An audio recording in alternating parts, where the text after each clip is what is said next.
Hey everybody, welcome to the Todd and Tony Show, Tech Tips with Todd and Tony. Today we have an amazing guest, and this is by request. It's basically a deep dive on how to size up your solar system. We're going to really jump in. Kind of, there's been a lot of tech tips that we've been out there, but there's been tons of questions. It's actually one of the top topics that is always asked. So we're going to spend about an hour actually getting into this. We'll see how far we get. Maybe we can get into at least the three major components, but we will find out. So let's go ahead and get started. Well, we're going to talk first. Leave your comments below. Leave your questions below, because every beginning of every video, we're gonna answer your questions. And right now we have Todd and Tony. What do you use to clean the toilet that doesn't have chemicals that will kill the enzymes in the tank? What do you use that doesn't have chemicals that kills the bacteria in the tank? And so this is where, in the deep dive that we'd talked about, not using chemicals that kill the bacteria. You want something that's bacteria friendly or bacteria. Okay, and there's a limited amount of stuff that you could put in there. And so a couple of the brands that we had talked about was either putting in some of the unique products, RV Tank and Marine as a bacteria, and then of course Liquefy, which is an enzyme that can go into the tank. So you're looking for something that is septic tank friendly to help the flora grow. And so those are two, other than just water putting it to the tank. So yeah, be limited with that. I mean, if you want to go old school, you can throw in some baker's yeast. Because that is a bacteria that will eat some. It's that's the type that with no oxygen, right? So it's anaerobic. Let's see here. You can get the old school. What is that? RIT. Just don't do the blue stuff that has the blue dye, because that could get everywhere. But yeah, something that is bacteria friendly or bacteria itself. All right. So here's one. I believe in not driving with the propane on. So that first question was back to our RV tank treatment video. This one is going back to the 5 things you should know or you should not do when driving an RV. I believe in not driving with propane on. The question after listening is this: I run the generator instead to run the electric to the fridge while driving. Since you said there could be a differential temperatures while driving the fridge while running, am I wrong to run the fridge while driving? Am I shortening the life of my RV fridge? No. So I think what we had talked about the deep dive is you don't have to run it all the time, because the refrigerator does instantly get warm. And what I was covering there is you didn't need to run the generator 100% of the time going down the road. If you want to be fuel conscious, you can kind of space out that time, where you can run it for a couple hours and then go down the road without the generator on for a couple hours. But no, refrigerators, especially if it's going to be absorption style refrigerator, the shaking and moving doesn't hurt anything while you're going down the road, right? Actually, it kind of helps assist moving that sodium chromate through.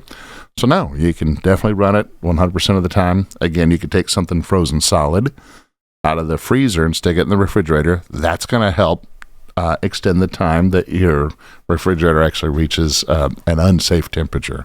So no, run your generator if you want. All right, we did have a question at the Super Show, the Dallas RV Super Show this weekend. A lady said that they had an absorption refrigerator, and when it was really hot out, we had our heat dome, right? It was 106 out. Yeah. The refrigerators just weren't keeping up. And she said that she put some fans in, and the RV refrigerator is in the slide out. Is that just what we can expect in those temperatures? What are some things that we can do? 2 things. What I heard there was the refrigerator's in the slide out. Mm-hmm. Okay, and so we have to bend physics in order for that to work. Typically, if you'll notice that all absorption refrigerators down at the lower section, access port, we're actually on the back of that refrigerator, these coils, and there's a lot of heat there. We need to pull the heat out, right? There needs to be a heat transfer. And typically we just use, physics. We just have cool air comes in, runs across those coils, heat rises, and so the hot air goes out. We use what we call the chimney effect. If the refrigerator was inside a solid wall, it just goes out the chimney. Because it's in a slide out, we can't use the chimney effect. It has to take a right angle and go out the top next to the coils. Well, air, just like anything else, doesn't like to take right angles, right? So there are fans in there that do that. So now you said it was 106, right? Is the sun hitting on that wall there? So again, the whole purpose is to try and let that heat come out. You got, your radiant heat beating up against that wall, and it may be just the situation. It's 106. It's not going to work very well. But it also could be, and this is where we need to put our eyes on it, that something is not right allowing that airflow to go through. It could be that it's too far away from the wall. You need roughly about 1 inch, which is about the size of your hand. The knuckles on your hand is about 1 inch, where the coils should be up against the wall. Is there something physical blocking that airflow? A lot of times they'll put up insulation batting, and that can fall down. And that can cause some problems. And so typically what we train with and what we say is, if the refrigerator works fine in the winter or in cooler temperatures below 85, and roughly it's around 85, it's when it hits 85 and you see that the refrigerator's not keeping up, that's an airflow problem. Okay. But 106, I mean, you can have the best refrigerator closest to that wall, everything right, and it's still going to suffer because you got radiant heat beating down on those coils. And being a slide out to where that vent is typically on the roof, now is on the side. Yeah. And it has to, yeah. So there you have it. Yeah. I guess the easy fix to that is well, I would put eyes on it. If you can, get a ladder, take off the upper. I was going to say residential style refrigerator.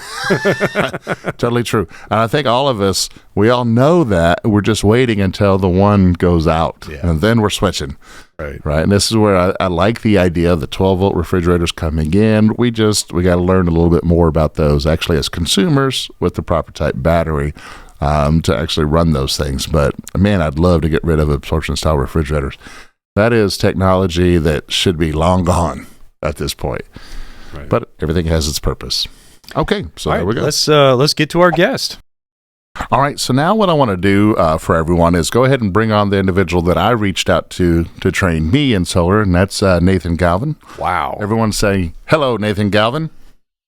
Hey, everybody. Hello, Nathan Hey, everybody. Galvin. All right. I got you. I tell you what, I call him, the Godfather of solar. Whenever I went through my training to become certified in the residential, I really looked at this stuff and said, this has nothing to do with RVs. And I actually found him, which is kind of funny because I always talk about, watch yourself when you go into Facebook forums, what I call Facebook engineers. Everyone there is an engineer, right? And I happened to see, all of his posts, and it was really funny to watch how whenever, Nathan had said something, I mean, that was end of story. This is how it's done. So I reached out to him and says, all right, you've got some knowledge on this.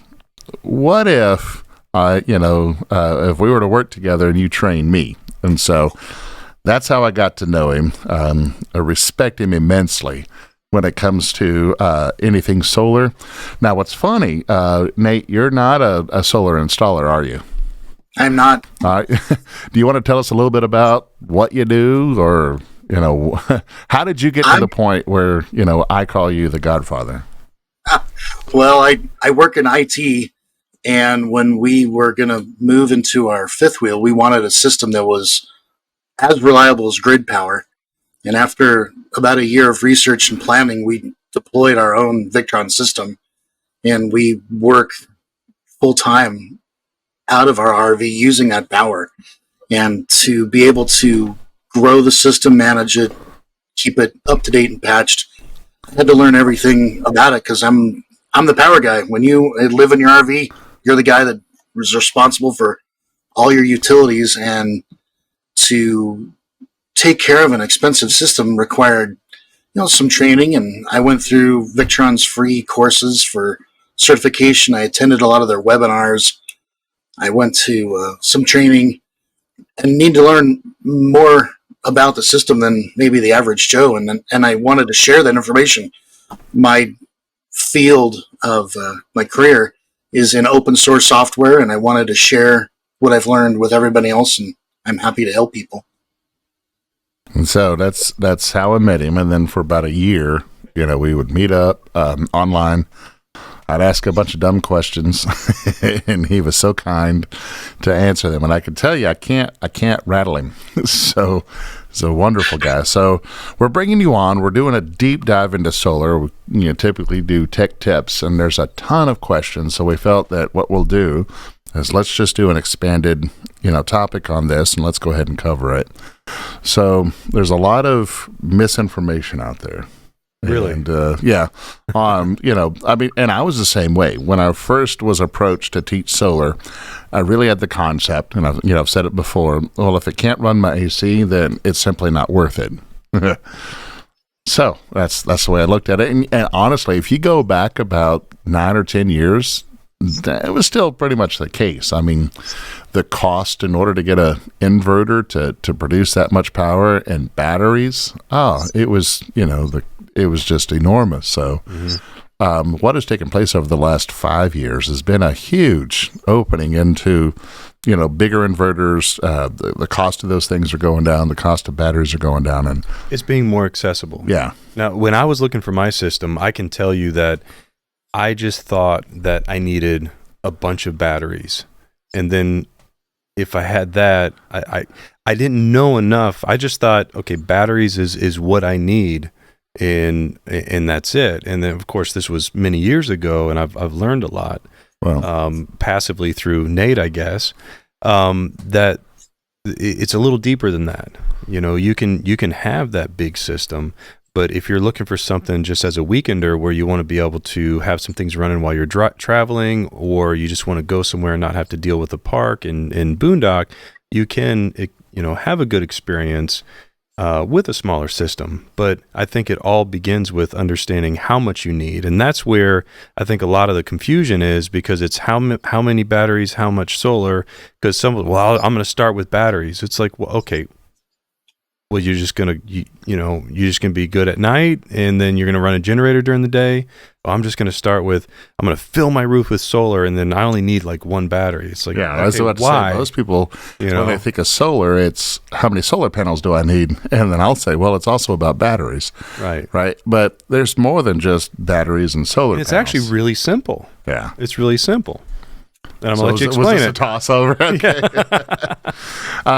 Nate, whenever you first looked at that, what was the eye-opening, parts that, when you were looking at this, did you already have the concept that everything kind of had to flow together, or was it a complete learning experience whenever you first said, all right, I'm going to be the power guy, we're going to live off grid? And by the way, he does it on purpose. He's gainfully employed. He could be at RV parks, but let's first cover that. Why did you choose to go solar? Why did you spend the money in putting in the solar system versus staying in an RV park? For us, it was the freedom of not having to plan reservations or to fit into an RV park. I live out in Western U.S. where there's lots of public land and open spaces to go. And we like to be off grid, truly, like just live by a lake or a stream or in the mountains and don't need power. So for us, it was, how reliable can I make it, and can I get it to do the job I want it to do? Can you tell us about your system? Right now we have 4,500 watts of solar panels on the roof, which covers pretty much end to end the roof. It's a lot of watts on the roof. It's about like 2 foot at the end, I think. Yeah.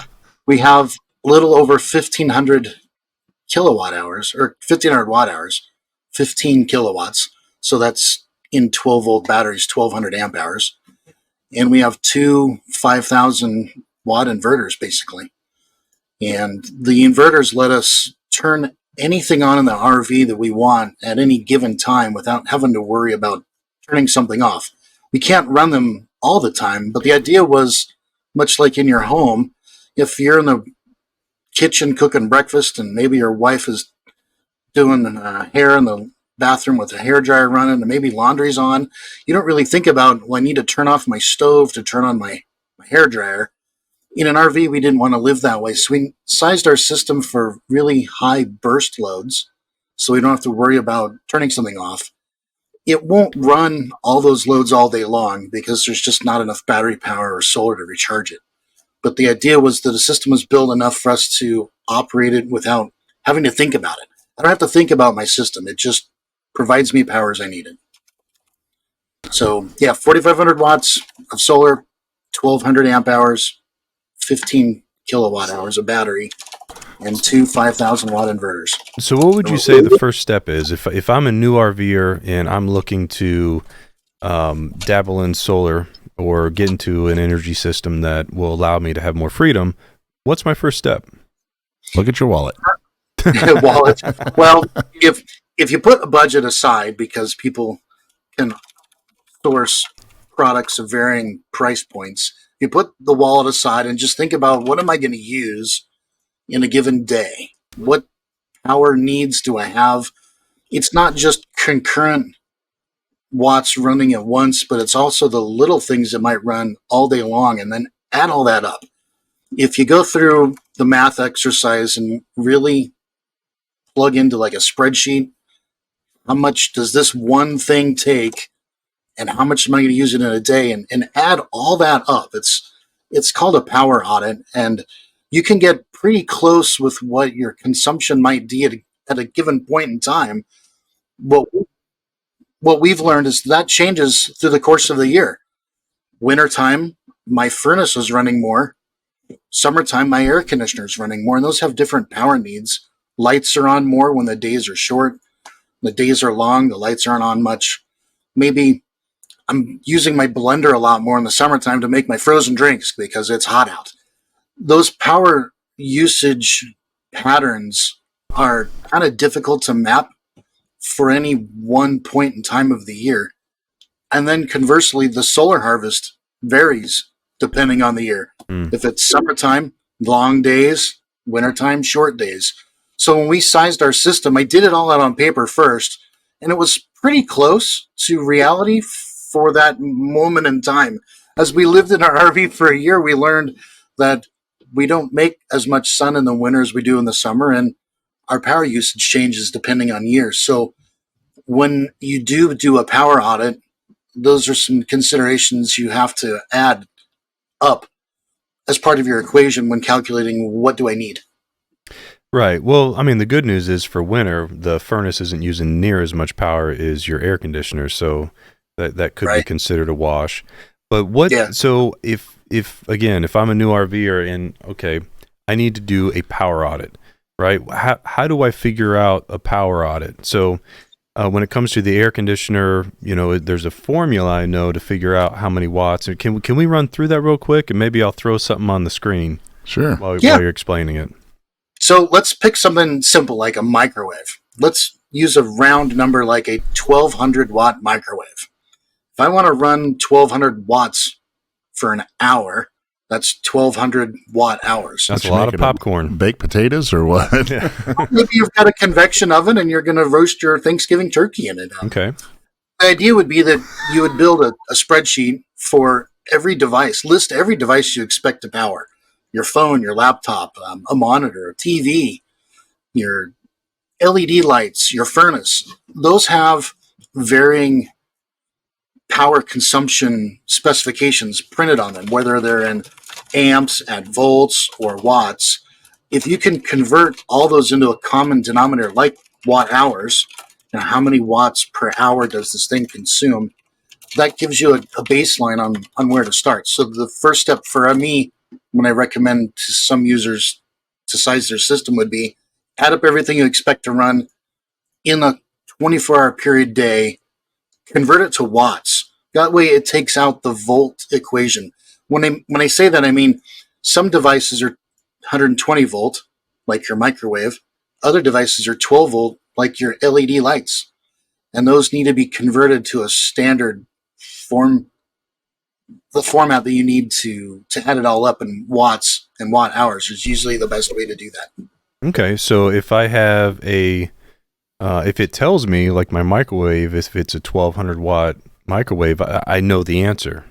Pretty. Yeah. It's right there. It's called Learn to Cook. But, So, but if it's say I have a device that doesn't give me the watts, it just gives me the amps, and I know it's running on 120 volts. So how do I come up with the watts? For that is watts is volts times amps.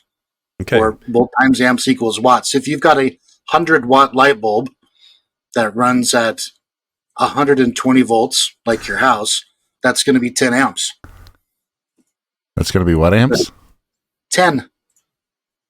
Oh, wait, 1 amp.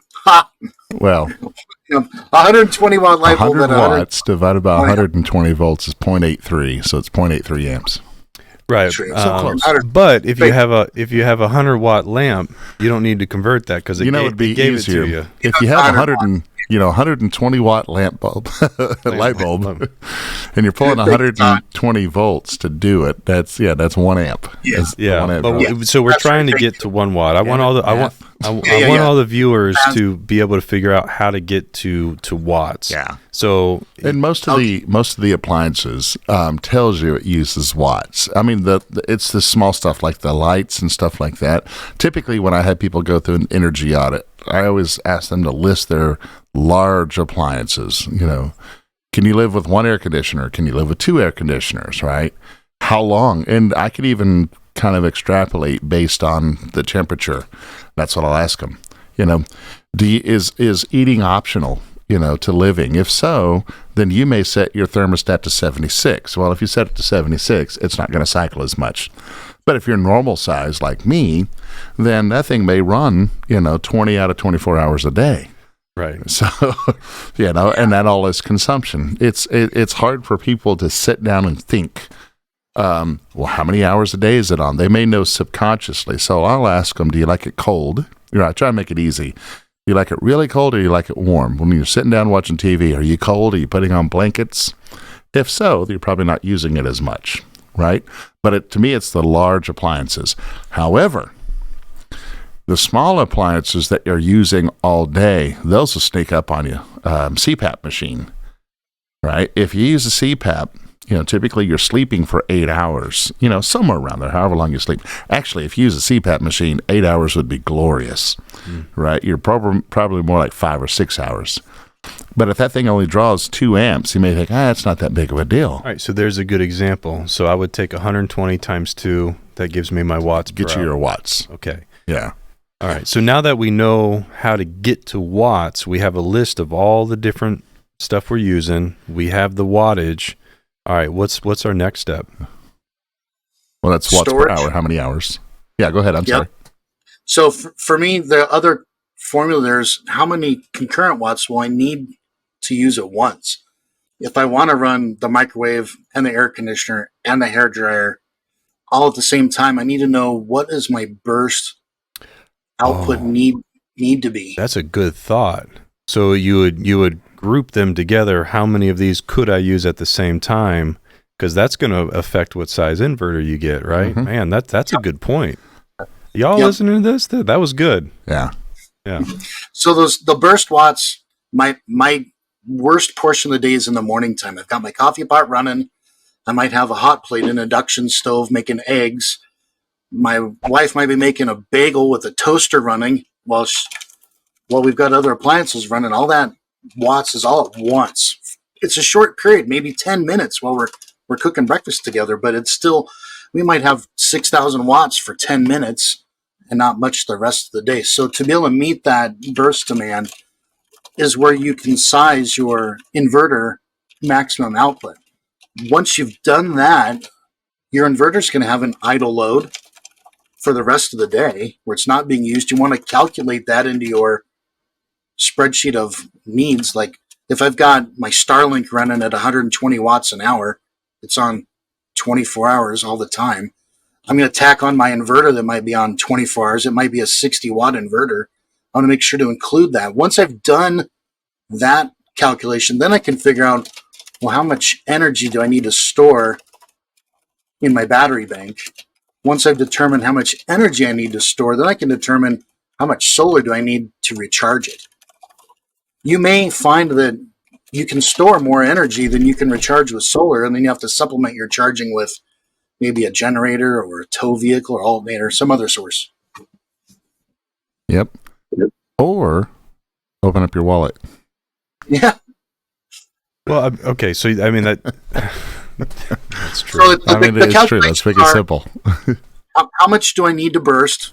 I mean, it could be that I want to coordinate with my other users in my system that we're only going to turn on up to 2,000 watts of things at a time. If I want to run more than 2,000 watts at once, I have to turn something off. And that would be part of my calculation. I could get away with maybe a smaller inverter which may have less idle load.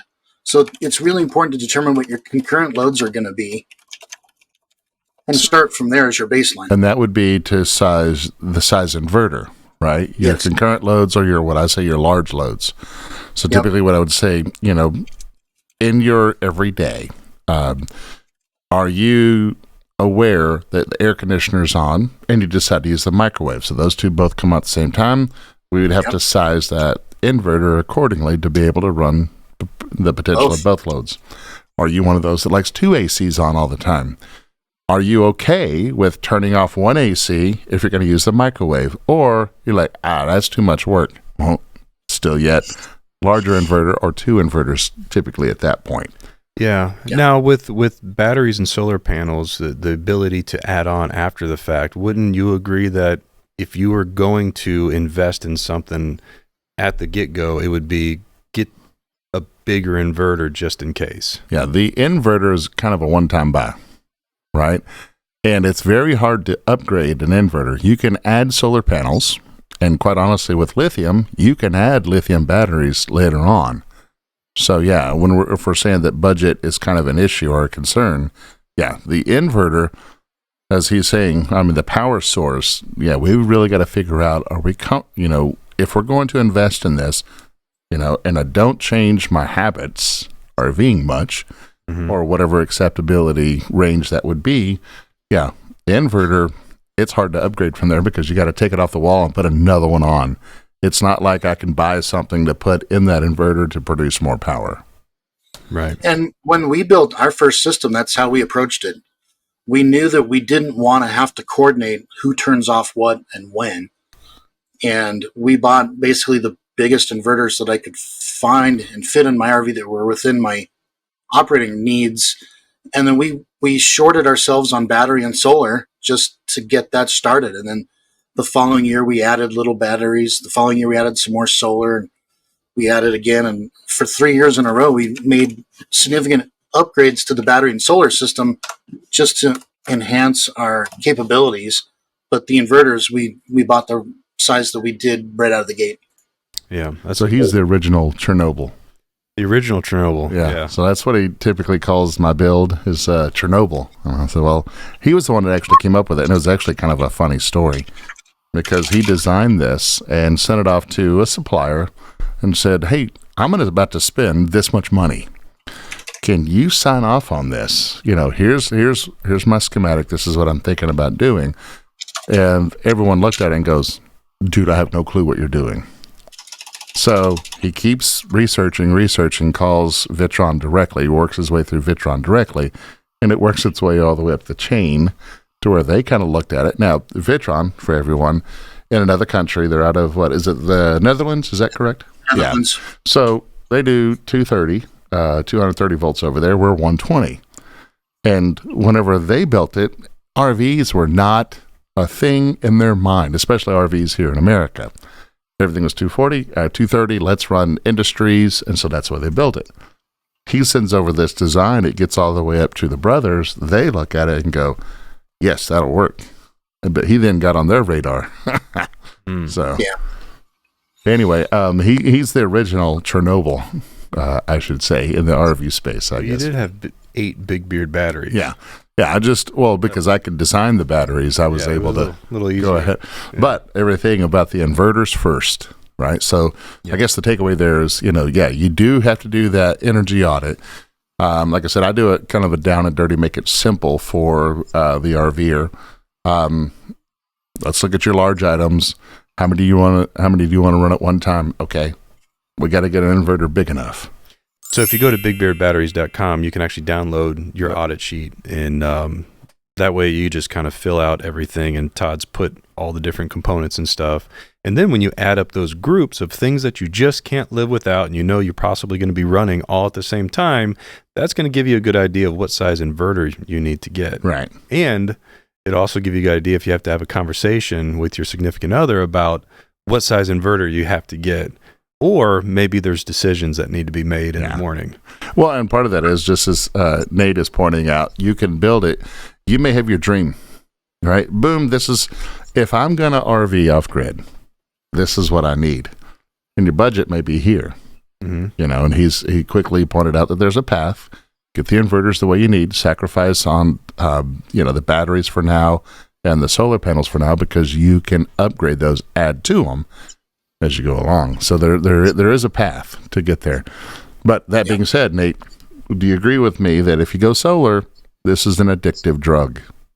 It tends to, because you can see, I enjoy when I'm outside boondocking, not connected to grid, the quiet solitude that those places provide me. When I have to turn on the generator to charge my batteries because maybe the sun's not shining so brightly, or I don't have enough solar panels to cover my consumption, that generator runtime, you become acutely aware how long it runs. And it's not because I'm trying to save money. It's because I want to be outside where it's quiet and peaceful, not hear that generator. So the ability to reduce that's what you're talking about being addicting. To me, it's the quiet solitude where I don't have to think about my system. It just takes care of itself. Now, are there any advanced features? Like, a lot of people just think about a solar system. I'm able to run my refrigerator during the day, not being plugged in, or something simple. That's where it all starts. Yeah. It all starts with the refrigerator. What are some of the things that, maybe if it's a new RV or looking into solar, what are some advanced features that come with the type of inverters you have? I don't know if it necessarily comes with the type of inverters. One of my most anxiety reducing features of my system is the fact that I've programmed my system to start my generator if it needs to. When I connected my generator and its start logic to my solar system can say, we're not making much sun. We need to start the generator to charge batteries. When I set that up to be an automatic process, I never worry about whether or not I'm going to run my batteries flat. I know that my system's got my back. It'll start the generator if it needs to. I can just use all the power I want or need without wondering, my battery's going to run out. Do I have enough sun? When I added the ability to auto start the generator, a lot of that anxiety just went away. I don't watch the battery capacity much anymore. I just know that my system's got my back. That was the big first feature that I added. So, and I think it's more, on brands. I think part of his process, and actually mine as well, there's a lot of offerings, especially in the RV space. Inverters, do really one thing, and that is take low volts DC and create high volts AC. And almost any inverter can do that. But it's the connectivity, me, the human, being able to communicate with my system, and the system actually communicate with me and tell me what's going on. And then adding to that automation, having that ability to automatically start the generator, not having to look at the loads because it's got the inverters big enough, but there's always information coming in. And that's where, a particular brand right now seems to be light years ahead of anyone else out there when it comes to that logic that it catches and then gives to you. So, and with that, that'd be the Victron system that provides that. I had a Victron system, and one of my favorite things was when I would go visit my parents. I had a 50 amp rig, and I would dog bone down to a standard Edison plug that was on the side of his house. I would go into my controller and I would change the input to 20 amps max. Mm-hmm. And when that popped, I would change it to, I think it was 15. Yeah, you did auto presets. Yeah, and sometimes I'd go down to 7. Yeah. So it only pulling that much, and then the batteries would take over the rest. Yeah. But it did give me that extra power when I was, plugged in at his house. Yeah, what they call the power assist function. Yeah, and you got to think of this as he's pointing out. You're plugged into an Edison plug or 15 amp, 20 amp outlet. That doesn't mean there's 20 amps available in a house. Who knows how many other outlets are connected to that same circuit? So the outside one, you better believe it's every outside outlet, and possibly the garage is all tied on the same and circuit. More than likely, inconveniently, it's connected to the refrigerator that's always running. Yeah. So that's a current limiter. That's pretty handy too. Yeah, the input current limit. But yeah, he's able, so there's programming. And I'll say with the Victron system, some of it is right there, adaptive, and then some of it you have to be advanced. You have to be really knowledgeable with their system to be able to fully automate it. And for me, the reason why I went solar is it changed how we RV. Like for you, there's a lot of places you live on the West Coast area, not as many RV parks, but he was one of the ones that kind of echoed. I never wanted to be in an RV in the first place because I grew up in a travel trailer. To me, they're all the same. But being able to put that RV anywhere, and when I say anywhere, I mean, he sends me pictures all the time. And this is where I hate him, because it's always something amazing. And here's the picture of where we were this morning. And he's got his little Jeep or whatever, and he goes climbing up mountains and everything else while the rest of us are still trudging along connected to the cord somewhere. Yeah. So, but yeah, and having that ability to where it automates it, he don't even have to be at the RV. Right? If there's a low voltage situation or the batteries are draining, generator just kicks right in. So that's awesome. So we did our audit. We know our watts. We know what our group, what'd you call it? The peak amount of wattage that you'll use at one time. Yeah. So now let's talk about, because we need to talk about solar panels and we need to talk about batteries. Which one you want to start on first? Because you can get a 100 watt, 200 watt solar panel, but what does that actually mean when I buy a 100 watt or 200 watt solar panel and I put it on my roof? Can I just expect that all the time? I you can expect anything you want. I think there's just misconceptions. Are you going to get that? What can you really expect? Because with a solar panel, you want that to do a lot of the heavy lifting during the day, right? Yeah. And then your batteries do the heavy lifting at night. So when you're designing your system, Nate, how would you go about how many panels do I need using all of them? All of them. All of the panels. So even with the large system that I have, I still am deficit in terms of what my panels can collect compared to what I use out of my battery bank. So when you first asked me, do you want to talk about batteries or panels first? I would still go to batteries first, because that's what stores my power overnight. Mm-hmm. When the sun's not shining, I got to be able to live off batteries. And I can find multiple ways to charge batteries. If I'm in a bus, I can start up the bus maybe and charge off the alternator. If there's a generator, I can charge them from the generator. If I have a windmill, you could charge off a windmill. Solar panels are just another charge source, but really the next step after sizing my inverters would be size the battery bank to get me through my non-solar period. If I live in Alaska and it's dark for 20 hours a day, I'm going to need a really large battery bank so I can charge for just the 4 hours. Versus if I were maybe down on the southern border near the equator where the days are longer, my night is shorter. So who's up north in Alaska with solar during the winter? Oh, you might be surprised. There's some people are trying it. Yeah. And then I question: were you drunk when you made that decision? All right, so we got our audit, batteries. We got our inverter size. To get you through the night. Yeah, because you can't run your generator at night in most places. There's quiet hours, and you don't have the help of the solar. Your batteries are at night. Yeah. All right, so let's size that up. We got our audit.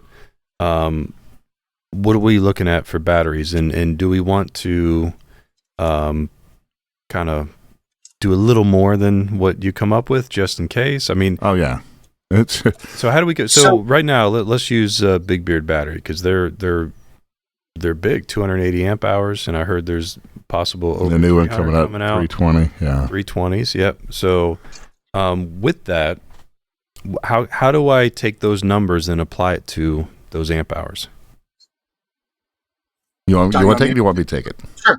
So if you've added up your watt hours for your consumption, if you spread that out over a 24-hour period from the start of the solar cycle or the end, or anywhere in that 24-hour cycle, that's really the base amount of storage that you probably want to have. If we don't have any sun because it's super cloudy, like today we've had thunderstorms, I'm making less than 300 watts. It's not enough. I need to have enough battery bank to get me through to my next charge cycle, whatever that may be. So the size of your bank is going to be determined by when can you charge it? How far do you need to go without charging it? Do do I want to only last until, say, 10 in the morning when the sun starts shining brightly? Or do I want to get me through maybe a cloudy day like today, or 2 cloudy days, or a week? Your size of your battery bank is kind of going to determine, when do I want to charge? Do we want to charge tomorrow on the generator? Do I want to charge tonight? Do we want to wait for the sun to come up? Okay. The size of your battery bank All right. needs to be. So I just want to let everyone know, because Nate says, what if you don't want to charge for a week? Nate, there's not enough room in an RV for all the batteries in the world to fit in there to where you can go a week if you're not limiting your consumption, right? So, I mean, because the first premise was you don't want to think about, turning something on and have to do the math. You just want it to work. So there's your burst. Yeah. Right. I kind of look at it like this, as Nate is saying, it all depends if it's just a couple. And I ask them, do you run the air conditioner while you sleep? Yes. Okay. There's a load that we have to do. What else do you have on? Do you have a CPAP machine? We got to add that up. Or is it just what Nate calls wall warts, just charging your phone or whatnot? What do you need at night? Because here's the thing, there's going to be quiet hours. And I will tell you, just like Nate will, before you go into the night, you probably need to start the generator, top off your batteries. Get your batteries to 100%, so that way you can go into the night.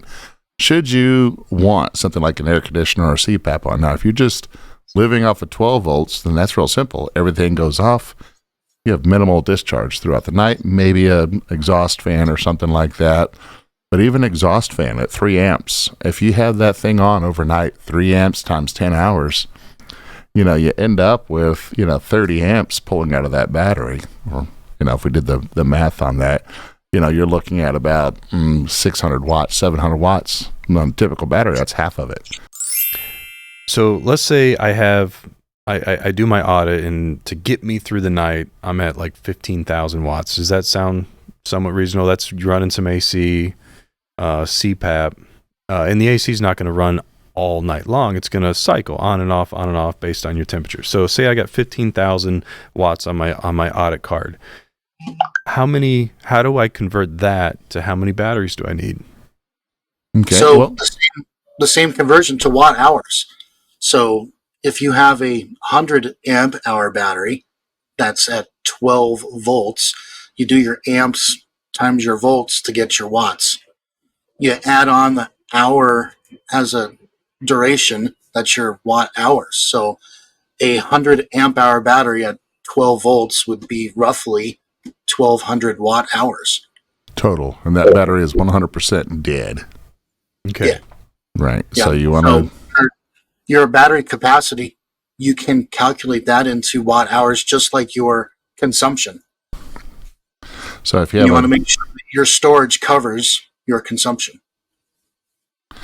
So, yeah, if you have a demand of 15,000 watts, then you want enough batteries to get you, 15,000 probably, plus another 10%, because we never want to discharge the batteries completely.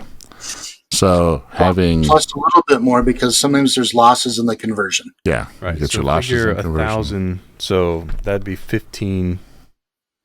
So you'd add another, 1,500 just for 10%. So it'd be safe. Maybe add another 3,000 watts, just to be safe. So that give you basically 20% more. So you got about 18,000 watts needed to be safe sliding into the morning or whatever. Okay. So from there, you would build your battery bank accordingly. All right. So just for all those people out there that are confused, if you take the 15,000, divide that by... So you need, so what I'm saying is, if you need to consume, if you figured out 15,000 watts is what you're consuming, plan for 18,000 is what you need to have 18,000 watts worth of supply. Okay. Storage. Okay. Storage, correct. So from there, that's how many, you got to look at your batteries, and that's how much you need to strive for eventually to get at least 18,000 watts worth of storage. All right. So a 100 amp hour battery, you would multiply that by 12 to get the wattage. Yes. The voltage of the battery. There are 24 volt batteries. There are 48 volt batteries. So whatever your battery voltage is, to get a good capacity, you need to have either watt hours specifically, or you take your amp hours times the volts. So Yeah, whatever size battery. So again, if you went with a standard battery out there, 100 amp hours, you're looking at about 1,200 watts, maybe 1,100 usable. Mm-hmm. And if you're trying to get to 18, you would need about 16 of those batteries to get there. Wow. Right? That's a lot. So doing this audit really opens your eyes to how many batteries you need overnight. Now, the nice thing is how much money you got. You're opening up the wallet at that point. Well, when you have a battery that's 320 amp hours, now you Yeah. divide that by 3. Yeah. So we'll say that you get about a little over, 3,600, usable watts in there. So instead of having 1,200, you got 3,600. Trying to get to 18, you need 5. Right. There you go. So, And that's more reasonable as far Then as 12. space is concerned. yeah, space. I mean, there's a lot Connections. of factors. The more components you have, the more possible failure points because you got more contacts. The more cabling you got to spend. The more weight you're carrying because you got more cables. Mm-hmm. So there's a lot of factors, but I also get it that sometimes smaller ones can fit in areas that larger batteries can't. So I'm not saying that, any one is always better than the other. But yeah, I think having a larger capacity battery just makes sense when you're looking at going, throughout the night or whatnot. Well, as I was saying before, if you know your consumption in a 24-hour period, I like to size my battery bank to cover that. And then you have to add, as you were talking about, either the fact that I don't want to deplete my battery to 0, I want to leave a little headroom in my battery, and the losses that occur in the system from sun beating down on my panel into my batteries out to my inverters to my device. There could be 30% loss in the system just in heat in the conversions and the cables and connections. So you may need to size your battery bank larger than your overall consumption by a factor of whatever efficiency your devices are. So if you have a low efficiency inverter or a low efficiency charge controller, you have to add more capacity in your battery bank to store that loss, as well as, if you want to change our conversation to the panels, we have to be able to charge those. So we'll have to have more panels to cover for that loss. So it's not just a linear, I've got 100 of this, you're not going to get.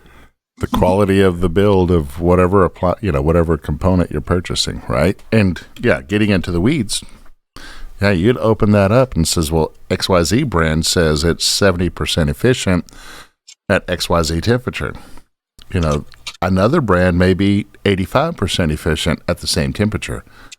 It may cost more, but you have to use less. There's a conversion table, not a conversion table. You get more out of it. So yeah, there's a lot coming to it. Yeah. And we're talking deep dive. You can go down those roads pretty Right. quick. Or you could just overpower it, right? Throw in, Yeah. one more battery just to make sure. And that's kind of how we do that, right? We get to a certain point, we know what the number should be, 5, and that's an odd number of batteries, and it's an odd number of connections, harder to, parallel or, anything on there. But if I did 6, an even number, easier to parallel my connections. Okay. Right. So, yeah, and sometimes that's what you have to do. When we look at it, when the rubber meets the road, we think we need this many batteries. Yeah, it's safe just to go ahead and add another, if not a second one, just in case. Well, a lot of folks, when they're doing their power audit, realize that the system components sizing may change, usually larger. As people add more loads on, they determine that, well, I need to add more. And then once you've built the system, they'll realize, wow, it can do all these things. I'll ask more of it. And now I have to add more to cover what I'm asking because it doesn't. Yeah. Solar's Doesn't kind of like mean- money, Well, The more you I have- remember way back whenever I lived off of $20,000, and I was happy. And then I made $30,000, and it was still you just get more bills. This is that whole addictive part where you can never have enough. Well, I've never heard anybody say, man, Okay. I love my system, but I just have too many amp hours. Yeah. I've never heard anybody say that. I mean, other than it does take up space, there is a give and take. Yeah. There's space and weight to be, considered. Because I know that people are going to start, hey, look, there's only so much payload that a Dodge Ram can pull. So, we got to figure that out. Part of that is go ahead and switch over to Ford. That's an interesting aspect, because a lot of RVers tend to learn to adjust their needs to match their system. Right. I'll settle on designing a system of size X, and though I wanted it to be bigger, I'm adjusting my needs to accommodate what it can do, and that's where they're going to settle. Right. So here's my vision. Here's my budget. Yeah. Can I live here? Right. Knowing that this is where I'm going to eventually be. That's the addictive part. Here's what you can afford. Here it is. And I will tell you, is the hundreds of installs and builds that I have provided, it's funny to watch that evolution. Some of them, I'm the first person that's ever told them how much it's going to cost. And I always tell them, hey, sit down before you open this. I know that they're not rejecting me. They just never really thought about it. I tell you, it's just in sales. You learn that when someone says no, they're not rejecting you. They're rejecting the information. Yeah. Right. But what's funny is watching them reach back out a month later. They had found the money. Yeah. Well, see, the thing is, I think the difference is you're designing systems based on people who really want to go out there and live like Nate is. Yeah. Where I don't want to worry about it. I don't want to think about, when my 300 amp hours is gone. When I had 600 amp hours, and we were constantly, monitoring. We weren't tied to a pole, but we sure as hell were tied to the monitor. You remember when 600 amp hours was huge? Well, it took up a lot of space. Yeah. It sure did. Yeah. But we were constantly monitoring. I had it to where it was on my phone, and it was it wasn't fun. We were always wanting that next level. Yeah. Which the double inverter systems with, plenty of power, plenty of solar, that's what gets you their freedom. So they may reject you at first, but they always come back. Yeah. Because we're not offering systems that are just standard systems that you would get from, somebody that's just looking to sell a single inverter kit. Well, a smaller system, you offer something new in your life, and that's that anxiety, right? It's kind of like what the evolution of people who are purchasing electric vehicles, right? Wonderful cars, a lot of information in them, but because the infrastructure is not there, you're really concerned about how far you can travel because there's not every place. Oh, by the way, the infrastructure is there. It's called RV parks, right? It's kind of funny how the EV community hasn't figured that out yet. There's plenty of them on the... That's true. So if you're not looking to be 100% off-grid, or even primarily off-grid or off-grid... A weekend warrior, yeah. Yeah, if you're looking to do RV park to RV park, it still makes sense to upgrade to lithium for the travel. Right. It still makes sense to get a system to where if you're traveling and you want to spend the night at a Cracker Barrel or, a rest stop somewhere, you can still run some stuff. So those smaller systems still make sense. Oh, yeah. No, and I can tell you, it does change how you RV. Even a smaller system, big enough to run an air conditioner. Travel days. I used to hate travel days in the summer because the RV gets up to 90 some odd degrees, and it's not till 2 a.m. I've already got my swamp butt going on, laying in bed and everything else. It's not till 2 a.m. that the air conditioner can finally catch up. Right. If you have even a small system, you run it a couple hours going down the road, right? You show up, your travel day is a little bit different. You set up, you walk in, and you're already almost at temperature. That's the way to go. There's a lot of ways that even a small system can change how you RV. Yeah, and to talk about that a little bit more, if you're a person that works Monday through Friday and only has weekends that are available, your RV can be topped off home with a large enough battery bank to get you through the weekend without solar panels. Yeah. That's another thing that we've run across several folks that they'll be, we'll call them the weekend warrior. They're going out on the weekends to play hard. They'll have their RV at home plugged in, topped off, and they won't have panels, but they'll have a big battery bank to get them through the weekend, and they'll run on their inverters over the weekend. Little generator just in case. Yeah. But I know we're coming up on a hard break here because we had to steal some time from Nate. He's the most wanted man on the West Coast. in a good way. So, Yeah. Nate, I do want to say I appreciate your time coming on and discussing this with us. I know that based on the comments, and you may have comments, let us know. Maybe there's some questions we didn't answer. Maybe we do a part 2 to this. But, Nate, we appreciate you coming on to the Todd and Tony Show, Tech Tips with Todd and Tony, and getting into the deep dive with solar. And you, if you're watching this show and say, hey, I'd really like to learn a little bit more about this, you'd let us know if we should do a part 2 to this. And if we get enough comments on it, that's what we'll do. Yeah, and don't forget to go to bigbeardbattery.com and you can download your Energy audit, audit, and kind of figure out where you want to go. Yeah, and if you're looking to figure out, okay, maybe I do want to dabble on this, but where do I start? Right? Part of that is that needs analysis. What do you need in order to RV happily? There you go. All right. So everyone, Nate, thank you for coming on. We'll finish up this break right here. But Nathan, thanks for coming on. Sir. You bet. Thank you, guys. This was fun. All right, we want to thank Nate for jumping on board. That was awesome. He's a wealth of information. We noticed that we didn't even get to touch on solar panels and stuff, so there will be a part 2. So stay tuned. Put your comments in the comment section. If there's certain things that you want to cover in part 2, let us know specifically, because a lot of this stuff we can go really deep, or if there's a couple things that we just need to do kind of maybe a mid-dive, but cover more topics, you let us know how we should actually do episode 2. And we might just take your suggestion, throw it in the trash can. No.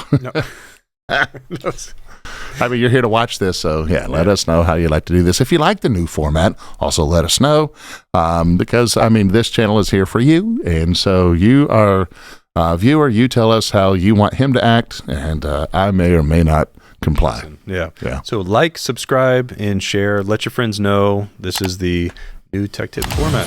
Yeah. All right. Later. We'll see you again.